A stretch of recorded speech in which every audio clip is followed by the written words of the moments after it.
The Easy Life. When I was young, I thought life was simple. My father had money, so I did not worry. I did not study much. I did not work. I had everything I wanted. If I saw something nice, I asked my father, and he bought it for me. My friends told me to plan for the future, but I laughed. Why should I work? Why should I worry? My father had money, and that was enough. Every morning I woke up late. I had breakfast in bed. I watched TV for hours. Sometimes I went out with friends. We ate at the best restaurants. We wore expensive clothes. We drove fast cars. Life was easy and fun. I thought it would always be like this. I never thought about money. I never thought about work. When I wanted to travel, I traveled. When I wanted new shoes, I bought them. When I wanted a new phone, I got the best one. My father paid for everything. I did not think about how hard he worked. I did not ask him about his business. I only enjoyed my life. I only thought about today. I never thought about tomorrow. One day, my father called me. He looked serious. He told me to sit down. He said, "Son, we need to talk." I smiled and said, "Yes, Father," but his face did not change. He was not happy. He was not joking. I felt a little nervous, but I did not know why. My father was always kind. He never said no to me. But that day, something was different. He took a deep breath and looked at me. "You are not a child anymore," he said. "You must think about your future." I laughed and said, "Father, I have everything I need." He shook his head. "No, my son. You have everything because I work hard. But life is not always easy. One day things may change. I did not understand. I thought he was worrying for no reason. I smiled and said, "Do not worry, Father. Nothing will change." He did not smile back. He looked at me for a long time. Then he said, "We will see." I did not know what he meant. I thought he was just in a bad mood. I stood up and left the room. I did not think about his words. I went out with my friends. I laughed. I spent money. I did not know that my life was about to change. The next morning I woke up late, as always. I stretched and picked up my phone. There were many messages from my friends. They wanted to go out. I smiled and got ready. I wore my best clothes, sprayed expensive perfume, and walked downstairs. But when I reached the living room, I saw my father again. He was waiting for me. His face was serious. "Sit down," he said. I sighed and sat. "Father, I have plans," I said. He did not care. He looked straight at me. "You are not a boy anymore," he said. "You must learn about life." I rolled my eyes. "Father, I know about life," I said. He shook his head. "No, you do not," he said. Then he said something strange. "Come with me." I followed him outside. He walked to his car. I did not know where we were going. He did not say a word. I sat next to him, confused. He started driving. The city looked different that morning. I saw people walking fast. I saw workers cleaning the streets. I saw men selling food on the side of the road. I never looked at these things before. That day, I noticed, after some time my father stopped the car. We were in a part of the city I had never visited. The buildings were old. The streets were not clean. People looked tired. Then my father showed me a small shop. Inside, an old woman was sewing clothes. I looked at the woman. She was tired, but she did not stop. She kept working. I had never seen people like this before. I had never thought about them. My father turned to Meadow. "You see now," he asked, "life is not easy for everyone. Some people work hard every day. But you, my son, have never worked a single day." I felt strange. I wanted to say something, but I did not know what to say. I looked away. For the first time in my life, I felt small. I felt different. Something inside me had changed. We got back into the car. My father did not speak. He just drove. I sat quietly, thinking. The images of the man selling fruit and the woman sewing clothes stayed in my mind. I had never thought about people like them. I had never thought about work. My life was easy, but now I felt different. I did not know why. After some time, my father stopped the car again. This time, we were in front of a large building. It was his office. I had been there before, but I never stayed long. I only visited when I needed money. My father got out. "Come," he said. I followed him inside.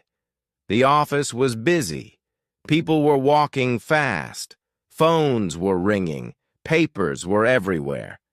My father took me to his office. He sat down and looked at me. I looked around the office.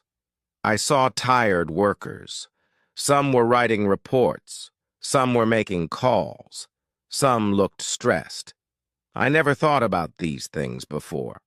I only saw the money my father gave me. I never saw how he earned it. I felt something strange inside me. It was guilt. Then my father handed me a small notebook. "From tomorrow you will work here," he said. I laughed. "Me? Work?" I asked. He did not laugh. "Yes," he said. "You will start from the bottom. You will learn." I was shocked. "But I don't need to work," I said. My father shook his head. "You do," he said, "because one day I will not be here. And then what will you do?" I did not know what to say. I had never thought about life without my father. I had never thought about the future. I had never thought about anything except my own comfort. But now I had no choice. My father had decided tomorrow my life would change. Tomorrow I would start working for the first time in my life. The next morning I woke up early. It felt strange. I was used to sleeping late, but now I had to work. I got dressed and went downstairs. My father was waiting for me. He gave me a small bag. "Your lunch," he said. I looked at him in surprise. "Lunch? Can't I eat at a restaurant?" I asked. He shook his head. "Workers bring their own lunch," he said. "And today, you are a worker." We left the house and drove to his office. When we arrived, he did not take me to his big office. Instead, he took me to a small room. There were many desks. People were working on computers. A man came to us. He was wearing glasses and looked serious. "This is Mr. William," my father said. "You will work under him." Then he left. Mr. William looked at me.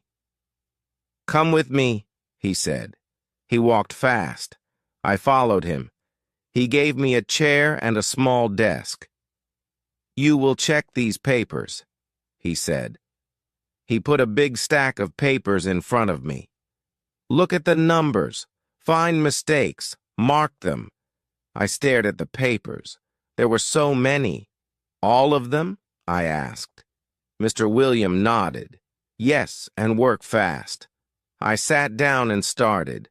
At first it seemed easy, but after an hour my head hurt. The numbers looked the same. My eyes felt tired. I wanted to stop, but I couldn't. Everyone around me was working. Nobody was resting. Nobody was talking. It was not like my old life. This was different. This was work. By lunchtime, I was exhausted. I opened my lunch bag. It was simple food. No fancy dishes, no expensive drinks. I ate quietly. I watched the other workers. They ate quickly. Then they went back to work. No long breaks, no fun conversations, just work. I missed my old life. I missed my freedom. But I also felt something new. I felt respect. These people worked hard every day, and now I was one of them.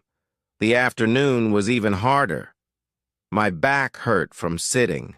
My hands were tired from writing. I wanted to stop.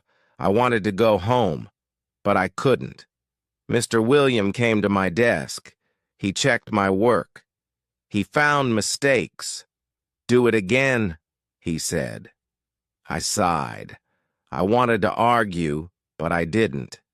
I just nodded and started again. When the day finally ended, I felt different. I was tired, but something inside me had changed. For the first time, I understood how hard people worked. For the first time, I understood that money did not come easily. As I walked out of the office, I saw my father waiting for me. He did not ask me how my day was. He only smiled. And for the first time in my life, I smiled back. Not because life was easy, but because I had earned that smile. The next day, I woke up early again. My body was sore. My hands were stiff. I never felt this way before. I wanted to stay in bed, but I couldn't. I had work to do. I got dressed and went downstairs. My father was already at the table. He looked at me and nodded. "Good," he said. That was all, but it felt different. It felt like he was proud. When I arrived at the office, Mr. William was waiting. He did not smile. "You were slow yesterday," he said. "Today work faster." I wanted to say something, but I didn't. I just sat down and started. The papers were in front of me again. The numbers were waiting. My head still hurt. My back still ached. But I worked. I did not stop. By noon, I finished my task. Mr. William checked my work. He found fewer mistakes. "Better," he said, just one word. But it felt good. It felt better than buying something expensive. It felt better than wasting time with friends. It felt like I had done something real. I never felt this before. I never cared about work before. But now I did. During lunch, I sat with other workers. They talked about their families. They talked about their problems.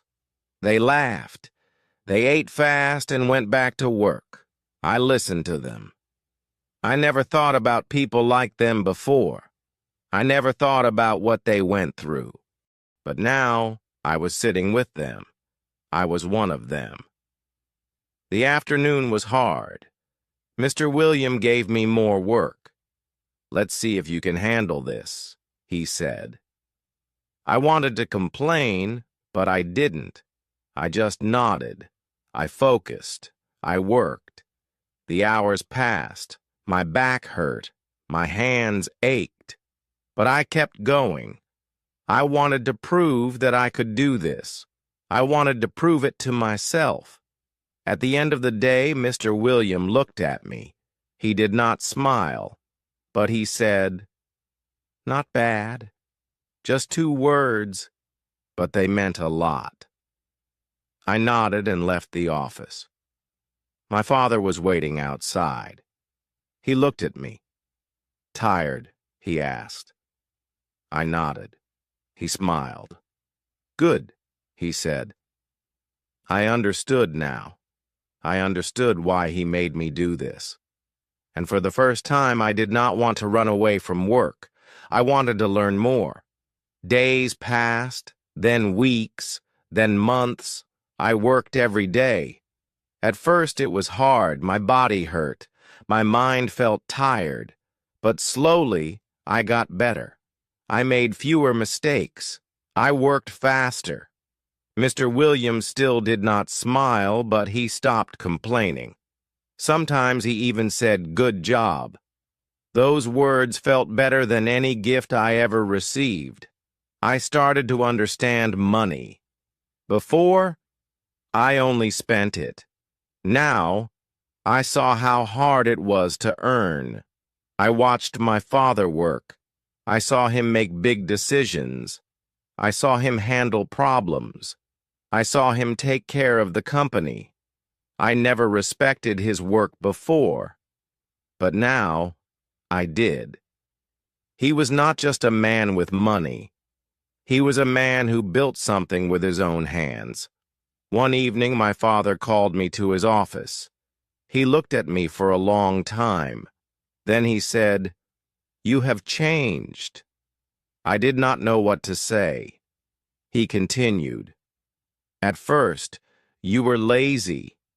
You did not care about work, but now you understand." I nodded. He was right. I was not the same person anymore. I felt different. I felt stronger. Then my father surprised me. He took out a small key and gave it to me. "This is your office," he said. I was shocked. "My office?" I asked. He nodded. "You are ready for more responsibility. You have worked hard.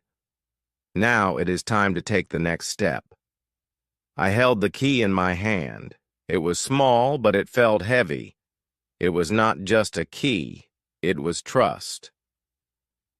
The next day, I moved to my new office. It was small, but it was mine. I had my own desk, my own chair, my own work. I was no longer just a worker. I was learning how to lead. It was not easy. I made mistakes. I had bad days. But I did not give up. I kept working. I kept learning. I wanted to be like my father. I wanted to build something of my own. Looking back, I laugh at my old self. I thought life was easy. I thought money was simple. But I was wrong. Life is work. Life is effort. Life is building something with your own hands. My father taught me that. And now I am ready for the future. Not because I have money, but because I have learned how to earn it.